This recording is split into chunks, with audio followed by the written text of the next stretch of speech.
ओम नमो ओंकारेश्वर देवताय नमः. ओम नमः शिवाय. ओम नमः शिवाय. अवधूत चिंतन श्री गुरुदेव दत्त. मंडळी, आज मी तुम्हाला एक महत्त्वाचं सांगतो. कारण आता पूजा वगैरे झालेली आहे आणि मला सहज एक मनात आलं. माणसाच्या आयुष्यात हं, की माणूस किती पळतो, पळतो. हं?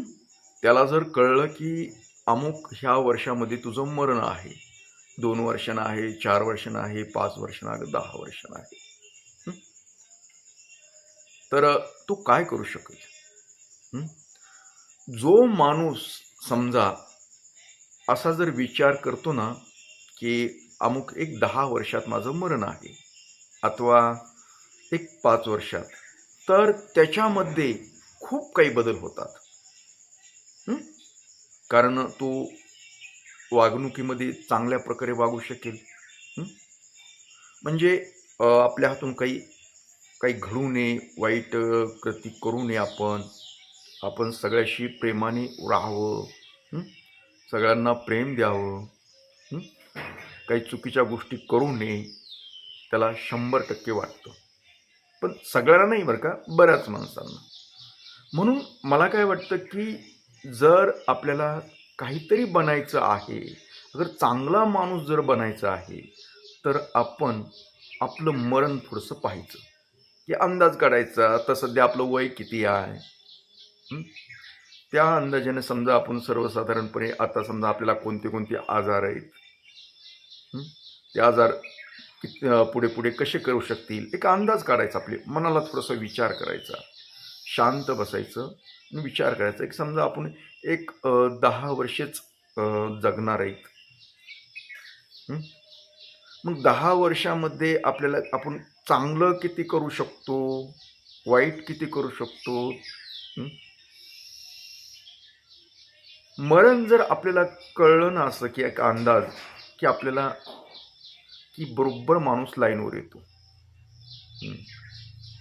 ज्यांना ते कळतच नाही म्हणून हातपाय जरी हालना गेले तरी त्यांची वळवळ चालूच असते दुसरी. माझ्या ह्याच्यासाठी हे करायचं, माझ्या त्याच्यासाठी ते करायचं. हं. आणि तो कधी मरून जातो ते त्याला पता बी नाही. तुम्ही म्हणाल हे असं का आज सांगालीत? हं. त्याचं कारण कसं आहे, ज्यावेळेस माणूस मरेपर्यंत त्याच्या अपेक्षा ठेवतो, अमुक मला ही गोष्ट हवी, मला अमुक ते व्हायचे आणि सगळेच स्वप्न पूर्ण होत नसतात. हं. तर अशा वेळी काय होतं, ज्यावेळेस माणसाचा मृत्यू होतो, अशा पळापळी त्याच्यात जगण्याच्या धावपळीमध्ये तो समजा विचार करत नाही काय करेल आणि त्याच्या अपेक्षा तशाच राहतात आणि त्याच्यात मृत्यू झाला, तर सगळ्यात महत्त्वाचं म्हणजे तो पितृदोष लागतो पुढच्या पिढीला. म्हणून ही गोष्ट सांगायची तुम्हाला. तुम्हाला जर वाटतंय ना, की आपला दोष वगैरे आपल्या पुढच्या पिढीला काही लागू नये अथवा काही होऊ नये, हं, तर मग आजपासून बदलायला चालू करा. हावरेपणा कमी करा जरा. आणि तुमचं वय जर समजा पुढे गेलं असेल, समजा 50च्या पुढे, तर आता हावरेपणा कमी करा.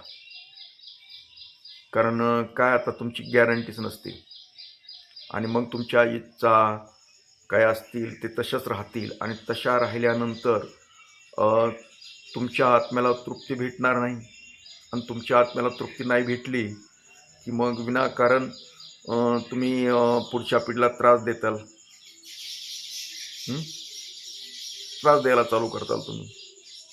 कारण पितृदोष म्हणजे नेमकं काय? तर हे अधुऱ्या इच्छा, एखाद्या व्यक्तीच्या अधुऱ्या इच्छा राहिल्यानंतर हा दोष निर्माण होतो. त्याचा जो आत्मा आहे, तो त्याच्या नातलगामध्ये, त्याच्या घरामध्ये भटकत राहतो. त्याच्या काही अधुऱ्या इच्छा काही राहिलेल्या असतात ना, त्याच्यामुळं तो आत्मा तिथेच राहतो. त्याला मोक्ष भेटत नाही आणि मग इतर लोकांना त्याचा त्रास होतो. हं. आणि त्या व्यक्तीला अतृप्त असल्यामुळे तो बी भटकत राहतो. जर तुम्हाला आपण गेल्यानंतरही कुणाला आपला त्रास होऊ नये, काय होऊ नये असं जर वाटत असेल ना, तर एक ठरवा की आता आपण कधीही मरू शकतो. आणि खरं पाहिलं तर कोण गॅरंटी देऊ शकतो? आता मी तुमच्यापाशी बोलतोय, आता मी थोड्या वेळानं राहील का ह्याची गॅरंटी आहे का कोणाला तरी? कुणालाच गॅरंटी नाही. हं? कधीही समोर आत्ता आपण मरणारच आहे समजायचं. आत्ता आपण जाणारच आहे समजा ही जग सोडून. त्या हिशोबाने राहायचं.